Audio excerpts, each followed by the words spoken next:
Assalamualaikum warahmatullahi wabarakatuh. Wilujeng enjing barudak kumaha daramang. Mugia urang sadena ditang tayunan ku Gusti Allah Subhanahu wa taala.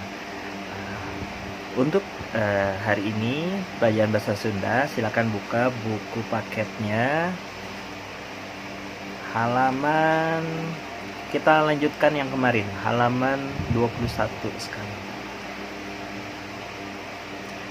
Nah, di sini kita akan mempelajari kalimah aktif dan kalimah pasif, kalimah aktif dan kalimah pasif. Nah, baca heula contoh kalimah di handap ieu. Baca contoh kalimat di bawah ini. Mamah nuju ngupahan Helmi. Helmi nuju diupahan ku mamah. Nah, pada contoh nomor 1 dan nomor 2 ini ada contoh kalimat aktif dan kalimat pasif. Pada contoh kalimat nomor 1, mamah nuju ngupahan Helmi. Mamah sedang memberi upah Helmi. Ini adalah contoh kalimat aktif. Sedangkan untuk nomor 2, Helmi nuju diupahan ku mamah. Helmi sedang diberi upah oleh mamah. Nah, berarti ini adalah contoh kalimat pasif ya. Nah, di sini dijelaskan kalimat 1 disebut kalimat aktif dikarenakan jejerna. Nah, di sini kita akan mempelajari seperti dalam bahasa Indonesia kita mungkin pernah mendengar ada jejer itu dalam bahasa Indonesia adalah subjek. Nah, jadi dalam sebuah kalimat itu biasanya terdiri dari subjek, kemudian ada predikat dan juga objek, atau dan ada juga tambahan keterangan. Dalam bahasa Indonesia kita mungkin sudah mempelajari tentang SPOK ya, subjek, predikat, objek, keterangan. Dalam bahasa Sunda, subjek di sini adalah jejer. Subjek adalah jejer ya. Jejer itu subjek, jadi J. Untuk predikat itu adalah caritaan, disebutnya caritaan, jadi singkat C.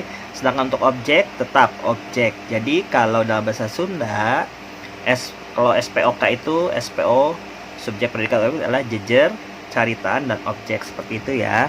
Nah, kalimat 1 disebut kalimat aktif dikarenakan jejerna atau subjeknya mamah yang melakukan pekerjaan. Nah, jadi nomor 1 disebutkan sebagai kalimat aktif karena si subjek mamah adalah yang memberikan pekerjaan atau memberikan upah kepada Helmi. Sedangkan nomor 2 disebut kalimat pasif di lantaran jejerna. Nah, nomor 2 yang menjadi subjeknya Helmi, yang di depan subjeknya adalah yang diberikan pekerjaan. Nah, jadi Helmi itu yang diberi upah. Jadi perbedaan kalimat aktif dengan kalimat pasif, kalau dalam kalimat aktif si subjek adalah yang memberikan pekerjaan. Nah, dalam hal ini mamah memberikan upah kepada Helmi, jadi subjeknya yang memberikan pekerjaan. Sedangkan kalimat pasif, Helmi nuju diupahan ku mamah, Helmi sedang diberi upah, jadi subjeknya yang diberikan pekerjaan oleh objek. Itu perbedaan. Kalau dalam bahasa Indonesia biasanya perbedaan yang mendasar atau mencolok ketika kata kerjanya.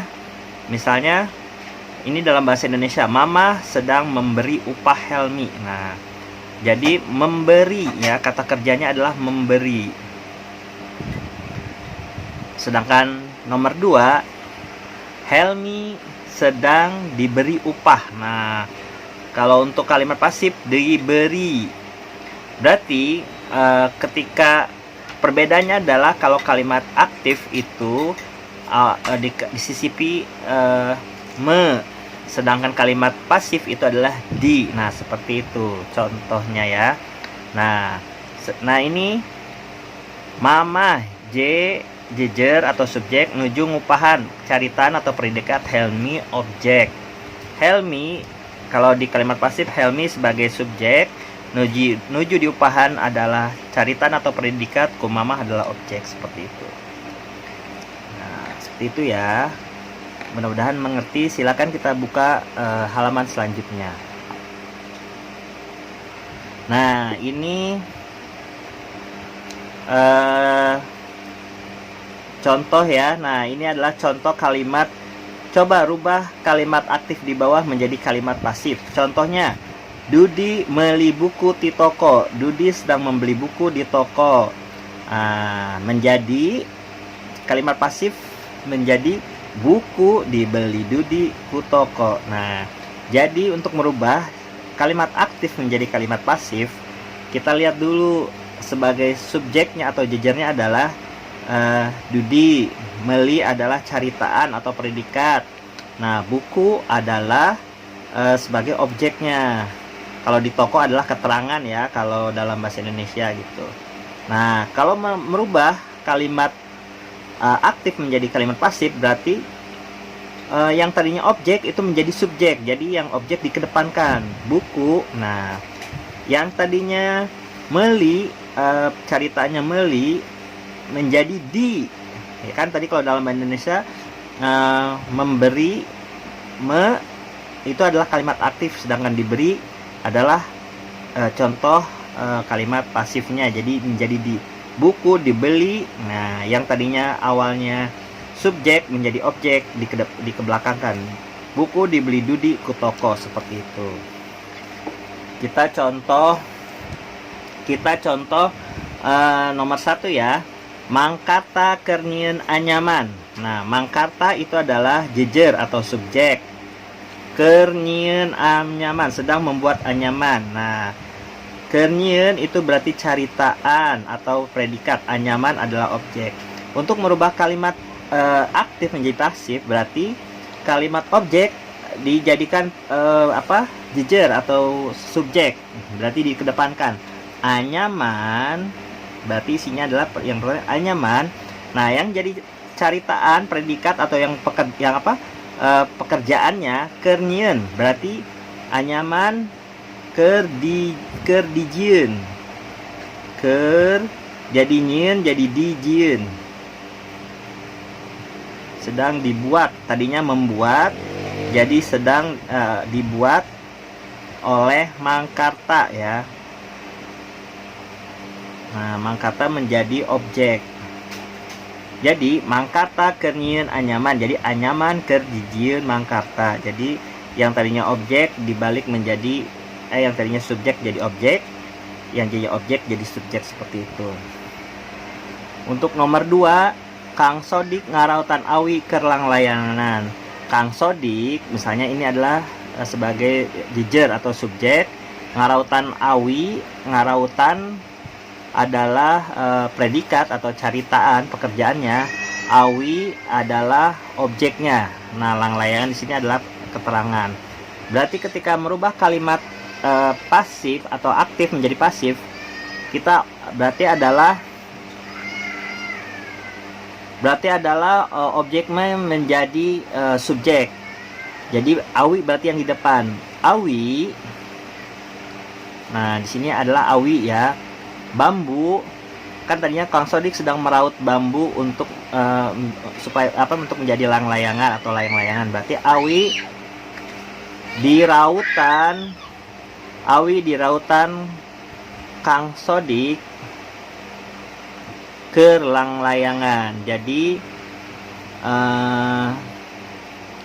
awi bau bambu sedang dirautan oleh Sodik untuk langlayangan, seperti itu. Selanjutnya sama ya. Ahmad ngaluluhan taneuh keur karajinan. Berarti taneuh di sini menjadi yang tadinya objek menjadi subjek. Taneuh di luluhan Ahmad keur karajinan, seperti itu. Itu adalah contoh merubah kalimat aktif menjadi pasif. Untuk contoh selanjutnya di sini ini adalah merubah kalimat pasif menjadi aktif. Jadi sebaliknya ya. Nah, contohnya tangkal keur dituang ku Mang Nana. Dahan sedang ditebang oleh Mang Nana. Nah, jadi tadinya kan dahan adalah subjek, ditebang adalah predikat, dan Mang Nana adalah subjek. Kalau menjadi aktif, maka Mang Nana yang tadinya objek menjadi subjek. Mang Nana keur nuar tangkal. Tadinya dahan sedang ditebang. Nah, kan ada kata ditebang, itu adalah contoh ciri-ciri kalimat pasif adalah di ya. Sedangkan kalau pasif tanpa di, kalau aktif tanpa di. Mang Nana keur nuar. Nah, tanya yang di-nya jadi nuar, nuar tangkal. Kalau dalam bahasa Indonesia itu lebih mudah sih sebenarnya. Jadi ketika kalimat pasif itu ciri-cirinya adalah di, sedangkan kalimat aktif adalah ada me di pada kata kerjanya. Jadi dahan sedang ditebang oleh Mang Nana dirubah menjadi kalimat aktif menjadi Mang Nana sedang menebang dahan. Nah, seperti itu. Nomor 1, Pago Awi keur dipakuan ku Mang Danu. Berarti kita harus tahu dulu Pago Awi itu adalah awalnya kan subjek. Keur dipakuan itu adalah carita atau kerjaan, Mang Danu adalah objeknya. Berarti untuk merubah kalimat pasif menjadi aktif berarti objek menjadi dikedepankan menjadi subjek. Jadi Mang Danu